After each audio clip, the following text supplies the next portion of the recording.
Hi, welcome to the Israel First television program from our studios in Jerusalem. My name is Martin Blackham. I'm with my wife, Nathalie Blackham, and we're coming to you today to bring you news. We're coming to you today to bring you what's happening behind the scenes in Israel. And as we come into the studio today, we are still in the Gaza oblique Lebanon war. We're still in the midst of that, which has no sign of ending. I've told you the one, I prefer to call it Simchat Torah War because it started on Simchat Torah, which is the last day of Sukkot. By the way, a lot of people are saying, a lot of wise Jewish people in their commentaries, and it's very well known for them that Gog and Magog will start during Sukkot. So it's very interesting. It's important for us to know that the 7th of October was the last day of Sukkot in 2023, where the war started. So we know that was somewhere in the way of the last days. We spoke about it for so many years, but now it's like we can see we're in the midst of it. Yeah, but I was giving the folks at home a timeline as to where we are, because a lot of them don't know it's called the Sukkot War. They think it's called the Gaza War. So there you are. That's where we are as we come into the studio. Now, one of the stories that I've been featuring this week, I do a news story usually on a daily basis, and you can get that on the website. And Israel National News has featured a report on the orphan situation for soldiers of the IDF. Now, fallen soldiers. This is the title of the story. It says fallen soldiers leave 74 orphans just this month. In other words, that's not how many orphans there are. That's how many orphans there were when Israel National News did the report. Friends share children's reactions as number of orphans climb. The soldiers left their families not realizing they would never return. So this is just an outcome of what's happening with the war.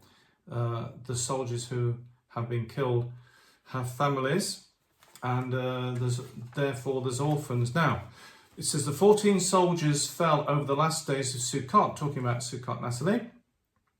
It's just been Sukkot, so it's just over a year since the beginning of the Gaza Sukkot war, with 4 more soldiers killed in action after engages with clashes with the Hezbollah. There is the war now, as well as in Gaza in Lebanon in the north, Gaza in the south, Lebanon in the north. The families include a rabbi with 8 children. This is who've been left as orphans, and a pregnant wife who lost her husband. The 74 orphans are now facing a lifetime of milestones. In other words, events that happen in your life. Lifetime events is a better way of putting it. Bedtimes and Shabbat meals with no father present. This is the very sad reality. Now, one of the things is how are the children coping? Well, they're not coping so well, and the problem is even though they're looked after now, they've got a future which is quite frightening. The IDF Widows and Orphans Organisation said in October 2024, with profound and unimaginable sorrow, 20 new orphans of fallen soldiers have joined the circle of bereaved children in the past 48 hours. So this is something which is happening, is it fair to say, on a regular basis? Yes, it's happening. Unfortunately. And not only that, it's like Israel is not a big country. Right. Okay? So it's like every people counts. And the top soldiers, a lot of them have big families. Like in Europe, you have 1, 2 children, but here it's not that at all. And as you say, like the rabbi had 8 children. A lot of them had many children, 2, 3, 4, 5, 6, So it's when the father just die, is just a terrible thing. Now, the IDF Widows and Orphans Organisation chairwoman Tammy Shelag said young women who got married a month or two before the war and did not even have time to change their status on their ID cards. One of the things here is the ID card. Use it pretty much for everything that you do. Before their husbands were mobilised and killed, and now they will be listed as widows. They didn't even get a chance to say they were married, and sadly they will now be listed as widows. It's hard to sum up in a few words, says Pizam, who was married to Shai for the last 4.5 years. Just 3 weeks after giving birth to their daughter, she received the devastating news of his death. Shai was killed fighting in the Gaza Strip. So this is something which is very important for you to know. This is the consequence of what's happening here. I know the mainstream media are covering the war in a certain way, but this is what's happening to families on the ground in Israel. And as Nathalie says, this is not a big country, so every single person that's affected, it has a multiplication around the country. So it's something which you need to know about. Now, over 12,000 soldiers are reported to have been injured in the Gaza-Lebanon war. We talked just now about the orphans, now we're talking about these soldiers who've been injured. Haaretz News questions the amount of 12,000 and says that they, in their estimation, looking at hospital reports and Ministry of Health reports, the number is much larger. So 12,000 is really kind of a minimum, but 12,000 at least. 1 year after the war began, the Defence Ministry have made the claim that 12,000 soldiers or more have been wounded and injured. However, an examination, as I say, conducted by Haaretz News says that there is a gap between the data they're giving and the hospitals and Ministry of Health data. You can find out information from hospitals and... I know. Can I say something? Because when you say that, again, in all the list of in the last days, what will happen is like truth will be half truth. So they are like using certain numbers, and suddenly if you look in another way, is different. And so all the information that we have, I mean, a lot of information, you have a bit of truth and you have like, you know, they rub it with whatever they want for their own purpose. And so this has been said again, that this will happen at the end of the day when the truth is not the real truth. It's like, right, there is illusion. So there's information that's given which is not the real truth, and the mainstream media, of course, is not telling us. So it's very important when we give you all the news, we don't always know 100% what is the reality, because when you start to dig, you find some different things. So it's tricky. Yeah. So, I mean, you know, we just have to take everything with a pinch of salt. Now, you know, any numbers that you're given by any organisation, particularly if it's a government organisation, we don't really know. We are trusting that whoever's given us that information is giving us correct information. Now, the Rehabilitation Division of the Ministry of Defence reports that of these 12,000, 93% are men, 66% are reservists, 51% are between the ages of 18 and 30. A devastating fact, really, that over half are young people. 14% of the wounded are classified as moderately severely injured, 377 of them with head injuries, of which 23 have suffered severe injuries that require the repair of the skull with the aid of a 3D printer. 308 with eye injuries, of whom 12 lost their sight and required a prosthesis. 104 with spinal injuries, and about 60 amputees to whom an advanced prosthesis was adapted for them. In addition, 5,243% of the wounded developed various mental reactions. We've talked about the mental stress, the PTSD, as a result of the war. which includes anxieties, depressions, adjustment difficulties, and post-traumatic stress. As I mentioned, on average, 1,000 wounded from the ongoing war admitted each month. So this number is growing and growing and growing, just like the number of orphans, the number of wounded soldiers. And we now have the two operations, the Gaza war and the Lebanon war. So we have two theatres, and there's been a 1.5-fold increase over September. And again, when we speak about that, we have to think historically, this is the longest war that happened in Israel. Right, and so I mean we've just said, we mentioned the 1 year anniversary, and it's unheard of for this to continue and continue. It never happened, like the 6-day war, for example. Operation Cast Lead, I think, was 3 months or something. The wars have generally in the past been short, and so it's not usual for them to continue without end, because as I mentioned before, there isn't any sign of any ending of it. Now, talking about the issues with the war, we also have the evacuees. We've mentioned them before. What's the situation with those who have been evacuated from their homes? Now, the Times of Israel did a story on the northern evacuees. That's the people who were in the north. And I think they're probably, out of all the evacuees, the most affected. I think some of the southern evacuees have gone back, not all of them, but some have returned. And it particularly affects the old people. For many seniors have spent their past year displaced in a Haifa hotel. Many of them were moved to Haifa. The abandonment of the north is profoundly unsettling for them because of their core beliefs about the Israeli state. Efrati, a kibbutz Dan resident since birth, recalls just one instance in which she had to flee a northern border community in the past. That was in 1948, as a 7-year-old girl during the Israeli War of Independence. They took all of the kibbutz children and moved them to Haifa, the 83-year-old said from a hotel. She remembers the past when she had to be moved. Now she's in the same city decades later and finds herself effectively a refugee in her own country. The government ordered the evacuation of more than 30 communities within 2 miles of the border of Lebanon, about 3.5 kilometers.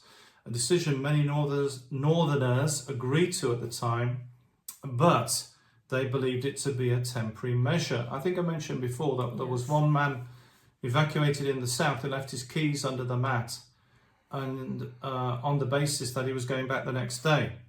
But tens of thousands of people remain in government-subsidized hotels and apartments across Israel, and a year later with no return in sight. So they have the problem. They've been evacuated from their communities, from their homes, from the north, which is a very different landscape to the rest of Israel. All of Israel has different landscapes. If you go to the Galilee, it has a certain landscape. If you go to Jerusalem and the hills of Jerusalem, it has another landscape. If you go to the Dead Sea, that's another landscape. And then the south of Israel and Tel Aviv, etc. They've all got different climates.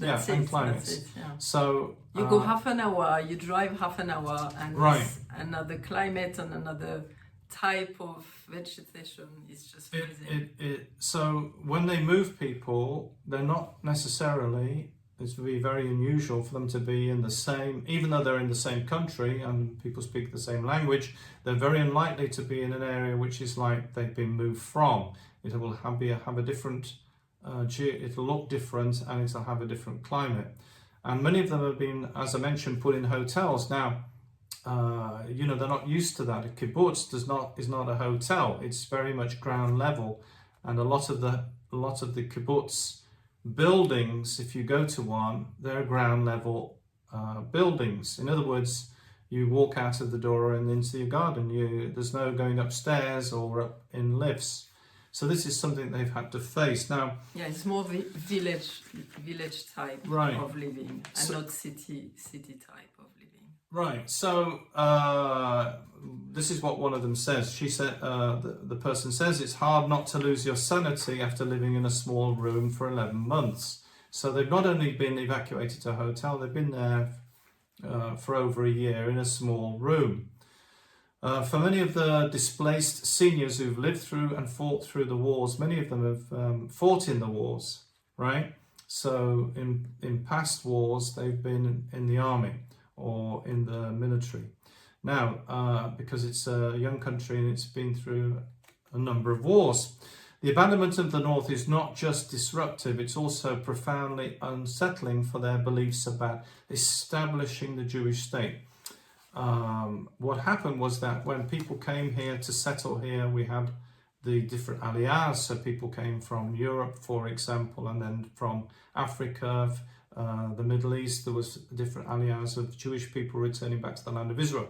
And indeed now coming back from the West, coming back from Russia, there have been different aliyahs. And when people came back here, one of the main things was to settle the land. Very often the Jewish agency or whoever was settling the people who made aliyah was they put them in areas to help settle the land. So if there was a shortage of people in the south, they put them in the south, in the north, etc. They were put into areas where they settled the land. And so the people who were in the north, particularly the border area, now the border areas were very much, people chose to live there to settle the land because they knew that it wasn't an easy area to live in, either in the north or the south on the border, or indeed any of the borders. It isn't an easy area to live in, but they settled there on an idealistic Zionist basis that they're changing the map because they're resetting, and it's a part of biblical prophecy that the Jewish people will come back to the land and resettle it. You know, the desert will bloom. So it's all part of that. And what's happened is because they've uprooted them and these evacuees, they were there, you know, very much idealistic to be in that particular area, being removed, then this is a big blow to their whole way of living, their whole outlook on life. And we can't overestimate that, really. Many people have been affected by this, and who knows what the consequences are, Nathalie. You know, it's not so easy to be moved around the country, and to keep... When you get older, it's right. like, you know, all your surrounding is different and you don't know where you're going. This is the thing. And you don't know for how long it will be. Now, when you say all these things, again, when you read Jewish writing of wise rabbis or, you know, people who wrote about what will happen just before Mashiach come, before the Messiah come, they speak also about displaced people, that the borders in the north and the south will be in trouble. And so there is so many, when you look at what was written for the end of the days, when we say the end of the days, it's not the end of the world, okay? It's the time before Mashiach come, and then when he comes, we'll have it will be on the 7th millennium, which again, you can see it with the dates, with the Jewish dates. Now, it might not be exact, but we know that the 7th day is Shabbat, which will be represented by the millennium when the Messiah is coming. Now, what I was learning also this week, which was very interesting, again, in the writing, just before the Messiah come, they say also that I lost my thing. Sorry, I lost That's it. okay. I will pick it up again. That's all right. Now, you've been studying for this program, Nathalie. What have you? This is funny. What I can't remember, and I had it, and you know to who it happened? No. To Jacob, when he wanted to bless he wanted to speak about the last days. Funny enough, to all his sons before he was going to speak to them, before he was going to die. And suddenly he knew, God gave him the thing, and suddenly he just lost it. And he didn't, when you read what is written, it wasn't at all about the last days. And because God said, no, it's not the time. So it's very interesting. Well, maybe it's not the Maybe time it's for not- me to say Maybe it's not the time for you to say. I know, this is interesting. But you've got something for this week, haven't you? Yes, I have something for this week. And I felt it very strongly for a few days. And I want to tell you, when you go onto the Western Wall in Jerusalem, so it's like the other side, is the old part of where was the temple. And in Hebrew, it's called the Kotel. So the people usually say, I'm going to the Kotel. They don't say, I'm going to the Western Wall. This is like our translation, okay? So the amazing thing is that when you look, and I don't have a picture now because our picture is the other side, but when you look at the Western Wall, in the middle, almost in the middle of it, you can see kind of in a 3D dimension, you can see the face of a man with a beard. And I had a friend who told me many years ago, can you see him? Because she had an old postcard and she showed me the postcard and she said, can you see him? And I'm like, yes, I can see him. He's like a 3D, but you can see a bearded man. And I said, but this is an old postcard. Can you still see it on the Western Wall now, today? And she said, yes, you go over there. Now, it's more difficult to see it when you are on the Western Wall than to see it on a picture, because it's like you need to see it from far away, and further you are, more clearly you can see the picture, this face. Okay, now, this is the thing who is just amazing. Is like in Song of Songs, chapter 2 and verse 9, is said, my beloved is like a gazelle or like a young stag. There he stands behind our wall, gazing through the window, peering through the lattice. Okay, where is written here, behind our wall, is kotel. Because it is our wall, you see it written kotel nu, because it means our wall. This is the only place in the whole Bible where is written kotel nu. So it's like he said there, he's standing behind the wall and he's gazing through the window, and he's been there for I don't know how long, but it's like, I know that I can see it, and you can. You go and search, you take a picture of the Western Wall, and you will see this 3D man face, okay? And the amazing things again, because one day I was with a friend, I was showing it to her, and I said, do you know that you can see our beloved there? And she said, really? And I showed it to her, and she couldn't see it. And it was a curious Jewish lady who was next to us, and suddenly she heard my friend saying, oh, yes, I can see him. And she said, what's the matter? What can you see? And I was like, okay, I need to be able to say it in the Jewish way. And I say, you know, when you read the Song of Songs, and she said, yes, of course, I know Song of Songs. This is what we are reading during Passover, because it was during Passover. So during Passover is the time where they read the Song of Songs, which is the love story between God and Israel. And so I said to her, yeah, you can see your beloved there. And she was like, oh no, I can't see it. And suddenly she said, oh, yes, I can see it. And she was like, it's written. It's written in our Torah. It's written in our word. And now is for reality in front of us. And she was looking at me and she said, oh, your prayer will be answered. She was like all over the place after, like she was deeply touched. And when my friend told me that, and I want to tell you that because it's like, we know that we are passing some very difficult time right now, but we know that he's there again with us in the distress, in the problem, in the joy, in everything that we are living now. He's always with us, and he's peering, he's looking. And when is the time, when his time, the Father will say, come on, Mashiach, come on, Messiah, it's time to go. It's time to come. And that's it. I remember now what I wanted to say, which is amazing, is about, again, writing about the end of days. It's not written the governments with a S. It's written that he will take the government of the world, because we know the New World Order is trying to do something. So we think that there is a lot of different governments, but really behind all of it, there is one government. And it's what's written again in the Jewish sages, is what they are saying, that at the end of the time. It's the New World Order, the